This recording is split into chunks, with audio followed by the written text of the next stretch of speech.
할렐루야. 좋으신 예수님의 이름으로 사랑하는 오메가 교회와 퓨전 스테이션 해외에 있는 모든 지체들께 문안드립니다. 오늘 말씀은 시편 131편 말씀입니다. 오늘 우리 오메가 교회 청년들과 함께 인사하겠습니다. 인사드릴까요? 샬롬. 아멘. 이 음성을 듣는 모든 분들, 또 유튜브로 함께 하시는 모든 분들, 해외에서 말씀을 듣는 모든 분들, 정말 축복하고 여러분들에게 사랑의 마음을 전합니다. 오늘 시편 131편 말씀은 아주 짧은 말씀입니다. 어떻게 보면 자장가 같이 느껴질 수도 있죠. 자장가처럼 엄마 품에 안겨서 마치 그 시인이 그 안식 가운데 느끼는 그 평온함, 그리고 또 어떤 모습을 보면은 위대한 비저너리의 모습을 봐요. 위대한 비전, 큰 꿈, 하나님께 쓰임 받고 싶어하는 어마어마한 열망이 1절에서 느껴지고, 2절 말씀에는 어머니의 품에 안겨서 있는 어린아이의 모습이 느껴집니다. 평온함이 있고 또 비전도 느껴집니다. 그리고 이 3절 말씀에는 딱 정리합니다. 결론인데 여호와를 바라라. 이것이 인생의 결론이다. 오늘 시편 말씀의 저자는 누굽니까? 다윗이죠. 131편의 저자는 다윗이고, 제가 우리 이혜리 사모님이 같이 나눌 때 큰 좀 인사이트가 있었어요. 다윗이 스스로 컨트롤하는 느낌이 딱 듭니다. 뭔가 다윗의 인생은 광야의 시간들 제외하고는요, 왕이 된 다음부터는 엄청난 돌파가 있었습니다. 압살롬의 또 반역이 있었고 아이도벨의 반역이 있었지만, 이런 시간들을 제외하면 거의 다 다윗은 돌파했거든요. 성경 말씀에 보면 다윗이 스스로 브레이크를 거는 모습을 좀 느껴요. 자기가 지금 무엇을 추구해야 되는지 느낍니다. 정치인들은요, 끝없는 욕망이 있습니다. 멈추는 법이 없습니다. 결국 왕이 돼야 되고, 왕이 되면 세계를 제패해야 되는 거예요. 제국이 돼야 되는 거죠. 이것이 정치인들의 야망 아닙니까? 근데 오늘 다윗의 이 고백을 보니까 1절 말씀 한번 읽어보겠습니다. 함께 읽어보겠습니다. 시작. 오 여호와여, 내 마음이 교만하지 않고 내 눈이 높지 않습니다. 내가 너무 큰 일들과 나에게 벅찬 일들을 행하지 않습니다. 아멘. 내 마음이 교만하지 않고 내 눈이 높지 않고 너무 큰 일들과 나에게 벅찬 일을 행하지 않습니다. 1절 말씀에 네 단어가 나오는데, 교만하지 않고 높지 않고 큰 일과 벅찬 일을 행하지 않겠습니다. 이렇게 고백합니다.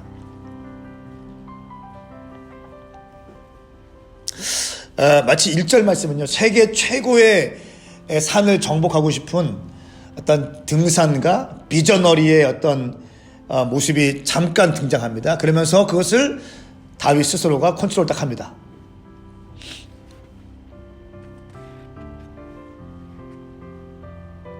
저는 오늘 이 말씀을 단락을 나누자면 1절 한계를 인정하라 제목이, 그리고 부제로 위대한 비전, 2절은 어머니의 품에 안긴 젖대 나이처럼, 부제로 친밀함, 세 번째는 3절은 여호와를 바라라, 본질 사수,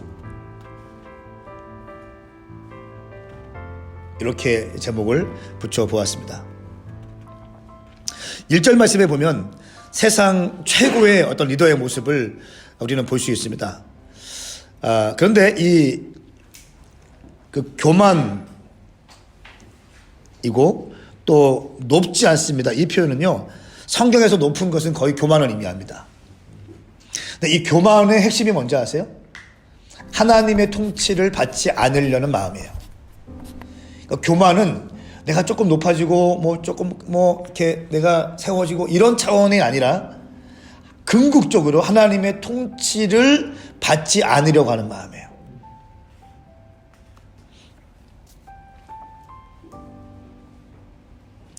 그리고 오늘 1절 말씀에 보면 높고 위대한 일, 어려운 일을 지금까지 해왔고 돌파했고 승승장구하는 어떠한 그 다윗이 느끼는 정서적인 혹은 심리적인 영적인 위기의 순간이라고 저는 보여집니다.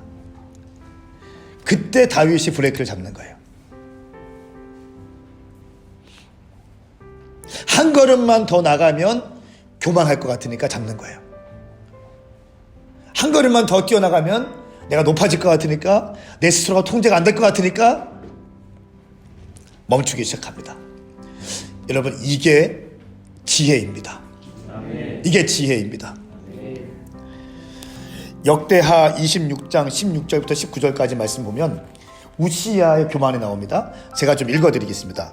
역대하 26장 16절에서 19절 말씀. 우시야는 강해진 후에 교만해져 멸망하게 되었습니다. 강해졌습니다. 그 다음에 교만해져요. 그리고 멸망합니다. 강해집니다. 교만해집니다. 멸망합니다. 강해집니다. 교만해집니다. 멸망합니다. 교회도 부흥됩니다. 교만해집니다. 멸망합니다. 인생도 돈을 많이 법니다. 교만해집니다. 멸망합니다. 모든 게 마찬가지예요. 우시야는 강해진 후에 교만해져 멸망하게 되었습니다. 우시야는 그의 하나님 여호와께 죄를 범했고 제단에 향을 피우려고 여호와의 성전에서 들어갔습니다. 그러자 아사랴는 다른 용감한 여호와의 제사장 80명을 데리고 우시야를 따라 들어갔습니다. 그들은 우시야를 막아서 말했습니다. 우시야여, 왕이 여호와께 분향하는 것이 옳지 않습니다. 향을 피우는 것은 거룩하게 구별된 아론의 자손들인 제사장들만 하는 일입니다. 성수에서 나가십시오. 왕이 죄를 범했으니 왕이 여호와 하나님께 영광을 얻지 못할 것입니다. 자기 손에 향로를 들고 있던 우시야는 화를 냈습니다. 우시야가 여호와의 성전에 있는 분향하는 제단 앞에서 제사장들에게 화를 내자 우시야의 이마에 나병이 생겼습니다. 그리고 죽임을 받게 됩니다. 죽임을 받기 전까지도 별채에 살고요. 죽은 다음에도 왕실의 묘지에 묻히지 않습니다. 왜요? 문둥병에 걸렸기 때문에. 그리고 떨어진 묘지에 묻히게 됩니다. 여러분, 강해지는 것 너무 좋습니다. 교회 부흥되는 것 너무 우리가 추구해야 될 것입니다. 그런데요, 교만하면 모든 것은 끝납니다. 한국 교회가 교만하지 않나요? 저는 교만하다고 봐요. 엄청나게 부흥됐어요. 역사 이래 이렇게 빨리 부흥된 교회는 없을 겁니다. 한국 교회만큼 이렇게 반세기도 안 돼서 선교 강국이 되고 세계 10위 안에 드는 교회가 다 한국에 있습니다. 그만큼 빨리 부흥됐죠. 그런데 우리는 지금 교만합니다. 성령님을 사모하지도 않습니다. 말씀 앞에 두려워 떨지도 않습니다. 엄청난 교만입니다. 교만하면 버림받습니다. 여러분, 기억하십시오. 당신의 인생에서 성공을 꿈꾸시고 좋은 대학교, 좋은 취업, 또 당신이 맡은 것의 모든 것에 열매가 있기 바랍니다. 그 열매는 당신이 낸 것이 아니라 하나님께서 주신 것입니다. 그러므로 무조건 겸손해야 되는 거예요. 교만은 패망의 선봉이다. 우리 앞뒤다 인사합시다. 절대로 교만하지 맙시다. 시작. 여러분은 지금 교만할 게 없어요. 교만할 건덕지가 없는데도 교만하면 그거는 답이 없는 거지. 내세울 거 하나도 없고 학벌이 있습니까? 돈이 있습니까? 뭐 엄청난 직장이 있습니까? 아무것도 없는데도 교만해. 답이 안 나오는 겁니다. 절대적으로 겸손하셔야 됩니다. 아멘. 아멘인가요? 아멘. 자, 오늘 2절 말씀에 진실로 내가 내 영혼을 가만히 잠잠히 있게 하니 젖된 아이가 그 어머니와 함께 있는 것 같고 내 영혼도 젖된 아이와 같습니다. 젖된 아이라는 표현이 2번 나옵니다. 왜 젖된 아이라고 이야기했을까요? 2절 말씀 보면은 해맑은 어린아이가 어머니의 품에 안겨서 고이 잠자고 있는 모습, 숨을 쉬면서 어머니 품에 안겨있는 모습을 우리는 그릴 수 있습니다. 근데 왜 시편은 저자는 젖된 아이와 같다고 말할까요? 젖된 아이. 왜 젖 먹는 아이라고 하지 않냐고 젖된 아이라고 할까요? 누가 좀 얘기할 수 있겠습니까? 젖된 아이. 젖된 아이. 젖된 아이는요, 젖을 떼본 경험이 있는 아이잖아요. 젖을 뗄 때 어떤 시간을 갖습니까? 엄청난 고통의 시간을 가져요. 그 아이가 어머니의 젖을 빨다가 어머니의 젖을 먹지 못하면요, 그냥 애가 뒤집어집니다. 그렇죠? 그것을 젖댄다고 하죠. 그래서 어머니, 제가 기억나요. 제가 지금도 기억나는데 제 동생 젖을 떼기 위해서 저희 어머니 아버지가 제주도 가신 거 기억나. 나 데리고 갔나 하여튼간 그랬어요. 이 아이를 누가 맡겨놓고 그냥 딱 젖 떼려고. 그런 시간이 필요하다니까요. 이게 젖된 아이예요. 그러니까 어머니의 품을 떠나서 있는 것이 얼마나 큰 고통인지를 경험해 본 아이. 그 경험해 본 아이가 다시 어머니의 품에 안겼을 때 어머니의 품이 얼마나 소중한지를 느끼고 알고 있는 아이. 단순히 젖 먹고 있는 것이 당연한 것처럼 느끼는 것이 아니라 어머니의 품이, 어머니의 가슴이 얼마나 안락하고 소중하고 좋은 것인지를 알고 있는 젖된 아이라는 표현입니다.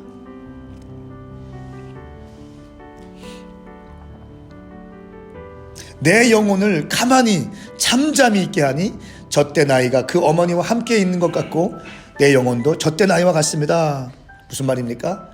친밀감이에요. 친밀감. 지금 다윗은 위대한 비전어리에서 하나님과의 친밀감으로 다시 돌아오고 있습니다. 엄청난 세계 정복과 제국의 비전, 이 비전이 아니라 하나님 품에서의 친밀감을 회복하고자 이야기하고 있는 것입니다. 그러면서 3절 말씀에 오 이스라엘아 지금부터 영원히 여호와를 바라라 말씀하고 있습니다. 여호와를 바라라. 오늘 말씀의 결론입니다. 우리 인생의 결론입니다. 여러분, 위대한 비전도 좋고요, 우리가 1000개의 캠퍼스 앞에 교회를 세우는 거 너무 훌륭한 비전이고 주님이 기뻐하시는 비전이라고 저는 믿습니다. 청년들 일으키는 거 하나님께서 너무 기뻐하신다고 저는 믿어요. 선교적 삶을 사는 거 너무 훌륭하고 위대한 비전인 거 저는 알고 있습니다. 그런데 여러분, 그보다 더 중요한 것이 뭐냐면 하나님의 친밀감이에요. 하나님과 함께하는 것입니다. 하나님 아버지의 마음을 느끼는 거예요. 하나님 아버지의 마음을 느끼는 거예요. 하나님과의 그 오늘 깊은 로맨스가 느껴지는 것입니다. 시편 130편 말씀에서 파수꾼보다 더 간절한 갈망이 시편 저자에게 부어진 것처럼 위대한 비전, 위대한 꿈, 위대한 사역, 교회 부흥, 교회 개척 다 훌륭하고 정말 중요한 겁니다. 그런데 더 중요한 것이 뭐냐? 하나님과의 친밀감.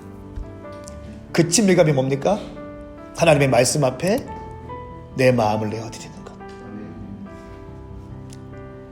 새벽에 무릎을 꿇고 주님 앞에 내 마음을 쏟아드리는 것. 새벽에 나오는 것이 일이 되면 안 됩니다.